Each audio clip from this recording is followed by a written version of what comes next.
សម្រាប់ពុកម៉ែបងប្អូនដែលកំពុងតែស្វែងរកស្មៅសម្រាប់ដាំលំអសួនច្បារត្រាំងបាល់ទាត់រីសតក៏ដូចជាទីលំហែផ្សេងបាទមិនចង់ចំណាយច្រើនចំណាយតិចចំណេញច្រើនខ្ញុំសូមណែនាំប្រភេទគ្រាប់ពូជស្មៅជប៉ុនដើមតូចស្លឹកល្អិតជូនពុកម៉ែបងប្អូនតែម្ដង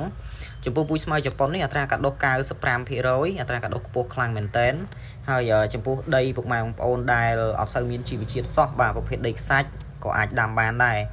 ហើយចំពោះដើមរបស់វាតូចល្អិតបាទដើរជួនអត់ skip ជើងអត់លំោះជើងទេពុកម៉ែបងប្អូនណាហើយចំពោះពូជស្មៅជប៉ុននេះគឺវាធន់ខ្លាំងមែនតើវាធន់ទៅនឹងអាកាសធាតុក្តៅខ្លាំងម្លប់ខ្លាំង